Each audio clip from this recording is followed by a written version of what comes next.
पुराण कथा का हो रहा भव्य आयोजन। कथाकार एवं महाराज डॉक्टर ब्रह्मानंद शुक्ल महाराज जी के वाणी से ग्राम कुसाही पोस्ट राजावर नौगई में श्री नागेश्वर राम तिवारी एवं श्रीमती देव कली तिवारी के सौजन्य से कथा आयोजन किया गया। श्रीमद भागवत कथा के संगीतमय आयोजन से क्षेत्र वासियों में खुशी की लहर है। इस कथा में मुरारी प्रसाद तिवारी, मनोज कुमार तिवारी, ओम प्रकाश तिवारी, विकास तिवारी सहित समस्त तिवारी परिवार एवं मित्रों में उत्साह है। वर्ल्ड इन्फॉर्मेशन न्यूज से विवेक कुमार द्विवेदी की खास रिपोर्ट। तमाम महत्वपूर्ण खबरों के लिए देखते रहिए वर्ल्ड इन्फॉर्मेशन न्यूज। नमस्कार, मैं इंद्र कुमार विश्वकर्मा और जैसे कि आप जानते हैं हम लोग मध्य प्रदेश के सिंगरौली जिले के ग्राम नौगई राजावर में आए हुए हैं, जहां पे श्रीमद् भगवत गीता का सप्ताह कार्यक्रम चल रहा है, जिसका आज दूसरा दिन है। और जैसे कि आपको जानकारी होना चाहिए कि आज हमारे बीच में जो कथावाचक हैं डॉक्टर ब्रह्मानंद शुक्ल जी महाराज, जो यहाँ पे राष्ट्रीय राष्ट्रपति पुरस्कार से भी सम्मानित हैं, और जिसमें आयोजक हैं मुख्य श्रोता हैं, उनका नाम श्री नागेश्वर प्रसाद तिवारी जी हैं और माता जी का नाम है श्रीमती देवकली जी। आइए हम सीधे स्वामी जी पंडित जी से बात करते हैं कि वो लोग कैसे शुरुआत कर रहे हैं और कब से ये कार्यक्रम चल रहा है।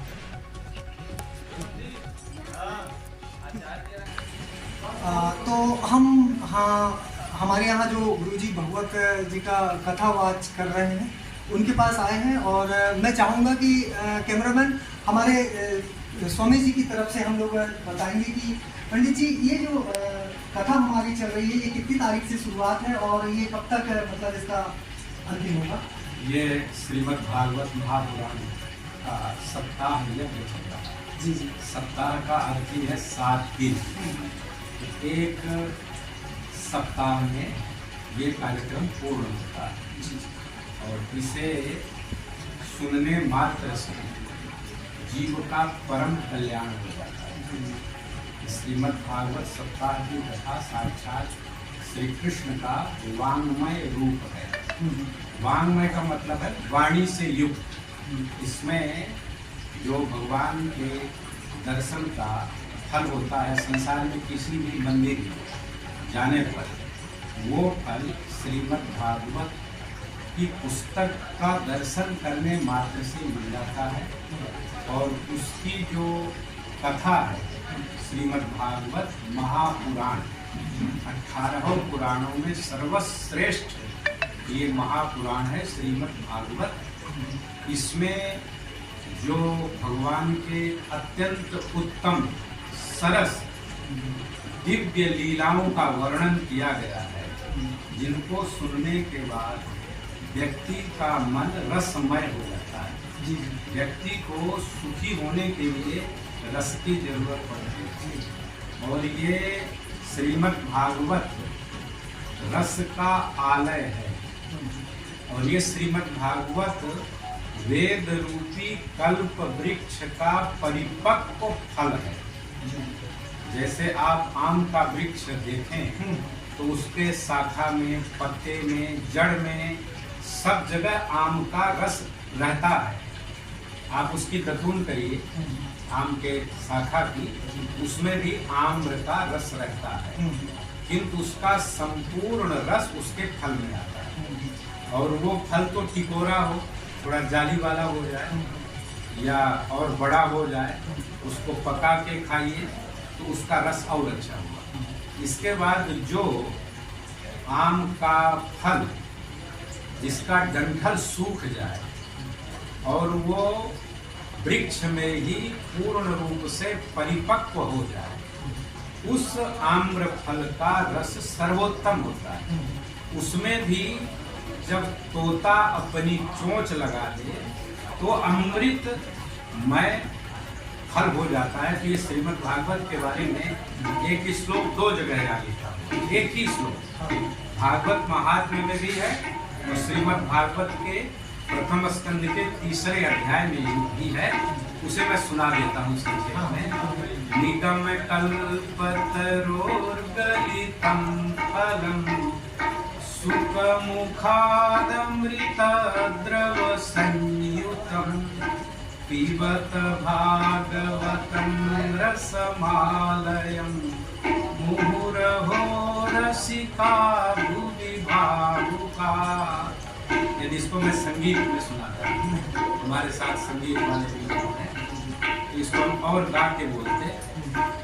तो निगम माने वेद, ही कल्प वृक्ष बने, कल्प तरु माने वृक्ष ट्री, और उस निगम कल्प तरु का ये अत्यंत परिपक्व फल है, जिसमें सुख मुखाद अमृत द्रव संयुतम, सुख माने सुखदेव, सुख माने तोता पैरट, तो उसके मुख का संयोग होने से ये जो अत्यंत परिपक्व आम्र फल है, ये अमृत रस से संयुक्त हो गया है ये फल, इसलिए इस फल को खूब पियो। तो एक बात यहाँ उठती है कि फल तो खाया जाता, पिया तो जाता नहीं, और यहाँ व्यास जी ने लिखा कि इस फल को पियो। इसका मतलब यह है कि ये फल रसमय है, इसमें छिलका पुठली कुछ है नहीं, रस ही पूरे फल के रूप में आ गया है, इसलिए पीबत भागवतम रसमालयम, कब तक पिए? जब तक मोक्ष ना हो जाए, लय पर्यंतम। कौन पियो? तो जो रसिक जन है और जो भावुक जन है, उनको हो आश्चर्यम एतत् भागवतम रसम मुहुः मुहुः पीबत। जो भावुक है, रस विशेष भावना चतुरा भावुकाहा, और जो रसिक लोग हैं, इस श्रीमद् भागवत महापुराण रूपी अत्यंत अमृतमय रसमय फल का बार बार पान करें। इसके श्रवण मात्र से व्यक्ति का कल्याण हो जाता है। यदि प्रेम से, और अधिकारी वक्ता भी सदाचार संपन्न, जिसके हृदय में स्वयं भक्ति प्रवाहित हो, ऐसे वक्ता से सुनने पर इसका फल अधिक मिलता है। और इसमें वक्ता कैसा होना चाहिए, श्रीमद् भागवत में लिखा हुआ, जो सांसारिक उदाहरणों को भी दे सके, स्वयं भक्ति करता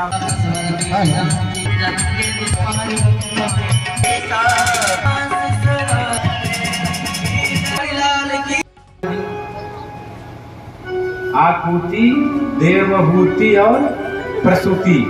तो मत बीच वाली कौन है? देखो ये सब बिटिया बता रहे हैं, और ये बेटवा ताकत बायन कुल। ध्यान से सुनना हमारी बात है। आकुति, देवहूति और प्रसूति। आकुति का विवाह हो गया रुचि प्रजापति के साथ, और अब उसके बाद भी कौन है? देवहूति। देवहूति का विवाह हुआ कर्दम ऋषि के साथ। कर्दम ऋषि की उत्पत्ति ब्रह्मा जी की छाया से हुई। छाया कर्दमा यज्ञे शतरूपापति प्रभु। शतरूपा और इनके संतान देवहूति के वो पति बन गए। तो अब विवाह करने के लिए सबसे ज्यादा चिंता किसको होती है? माँ को होती चिंता, बाप को भी है। माँ से ज्यादा चिंता पिता को होती है, किंतु पिता होता है गंभीर, बोलता कम है, काम अधिक करता है। और माता जी बार बार कहती हैं, कहेंगे तो उन्हीं से, तो क्या उनको पता नहीं है क्या? खूब पता है, और प्रयास भी करते हैं भरपूर। लेकिन माता जी को अपने पति महर्षि कर्दम की सेवा करने लगी, और पति देव जी आंख बंद करके बैठ गए। ले कम से कम प्रेम से बात भी कर ले तो पति पत्नी का हृदय संतुष्ट हो जाता है। तो वहां बात करना तो दूर, देखना भी बंद। भोजनम अपि दुर्लभम, सब बंद।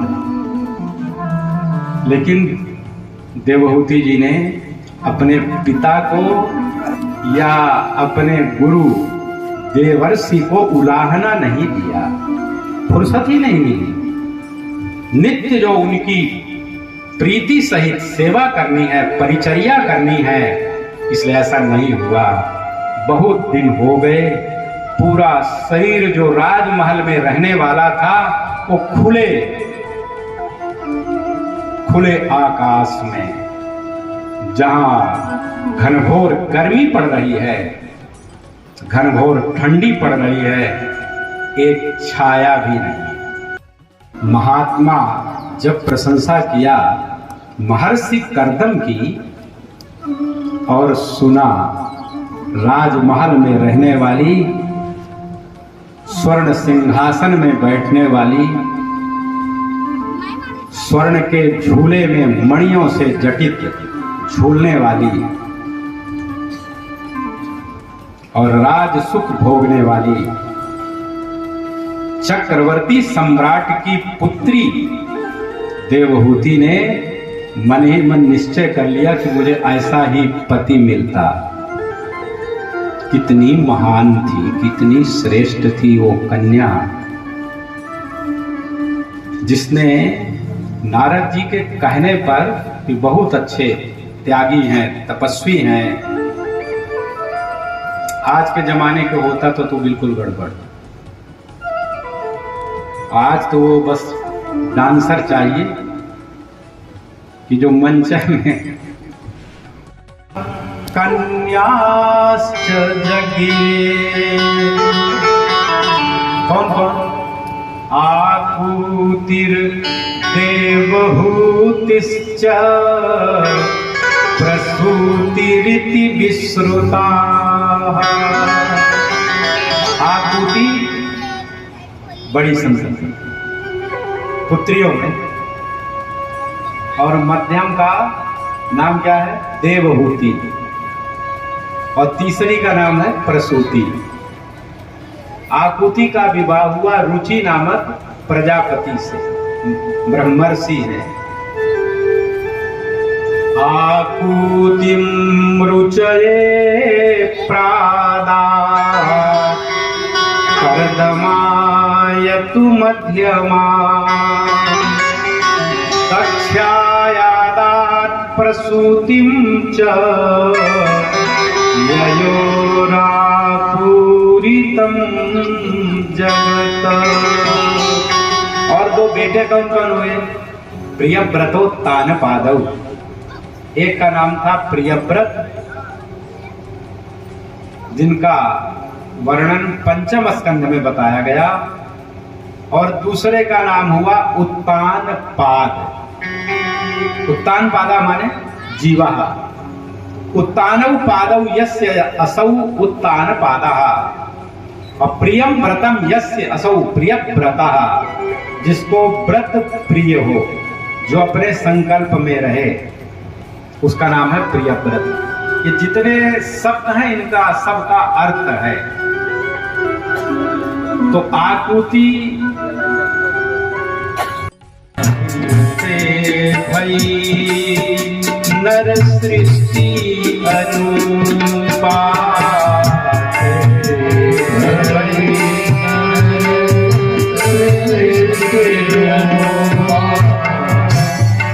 इन्हीं से नर सृष्टि रचना।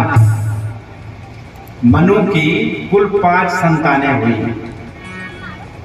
पहले बच्चियों की संख्या ज्यादा रहती थी, और जब शादी विवाह में पढ़ाने लिखाने में पालने में, बेटियों को पढ़ाना ज्यादा खर्चीला है।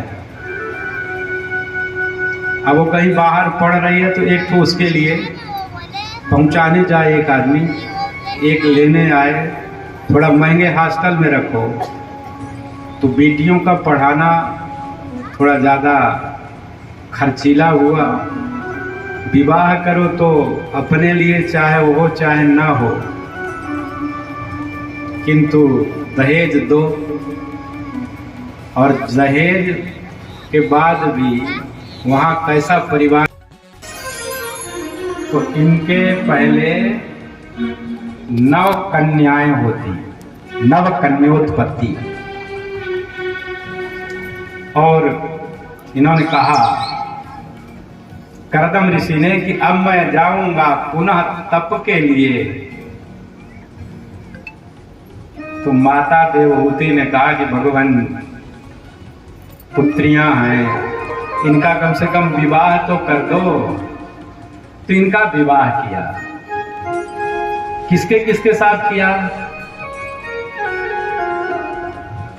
मरीचये कलां प्रादात् अनुसूयाम् अथात्रये श्रद्धामाङ्गिरसे यक्षत पुलस्ताय हविर्भुवम् पुलहायो कृतुं दिव्यम् गतिं च क्रतवे ददौ अथर्वणे अदात् शान्तिं ख्यातिं च भृगवे ददुः। अब नाम गिन लीजिए आप। मरीचि ऋषि के साथ इनकी कला नाम की कन्या का विवाह हुआ। अनसुईया जी का विवाह अत्रि ऋषि के साथ हुआ। तो सा 32वां अक्षर है। तो छोटा अ, बड़ा अ, छोटी ई, बड़ी ई, 4, 32 4 36, सी में हो गए 36, और ता हो गया 16वां। 36 और 16 52, और छोटा आ बड़ा आ 54। और राम में भी गिन लीजिए, रा 27, मातक 25 या रा 27, बड़ा की मात्रा 2 9, 29 हो गया। 29 हुआ और माँ 25, 29 और 25 54। जोड़ के बताओ 29 और 25 कितना हुआ? 44। आजकल लड़कों को ये 54 50 से नहीं आता। और सही में असलियत ये हो गई है, इंग्लिश के नाम पर इतना गड़बड़ हो गया ना। तो आजकल तो हालत ये है कि लड़के को सेव नहीं जानता, वो एप्पल जानता है। वो गाय नहीं जानता बेचारा, वो काऊ जानता है। वो हार्स जानता है, वो डॉग जानता है, कुत्ता जानते नहीं, वो पिग जानता है। और पढ़ाना तो चाहिए सब, इंग्लिश भी पढ़ानी चाहिए, संस्कृत भी पढ़ानी चाहिए, लेकिन अपनी मूल हिंदी भाषा को छोड़ना नहीं चाहिए। गांव की बोलचाल भाषा अपनी पूंजी है, इसको हटाना नहीं चाहिए। इसमें जो स्वाद है, माई कहने में जो स्वाद है, वो मदर में नहीं है,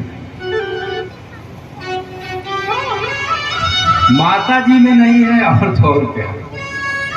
जितना प्रेम से आप माई कहे के और माँ के आंचल में छिप जाइए, उसमें जो रस है वो माता जी में नहीं है, वो तो बनावटी हो जाता है। अपने गांव का रे माई लीजिए, एकदम रस टपक पड़ा। और माता जी आपका स्वास्थ्य कह रहे, कहा तो बिना मतलब की बेवकूफ़ी वाली बात कर रहे हो। अरे माई पूछो ना कैसन तबीयत बा। तो जो ये स्वाद है, ये रस है, तो क्या वो माई मदर में है क्या कि माता जी में है? मुझे तो नहीं समझ में आता। और मुझे तो अपने बचपन का स्मरण है।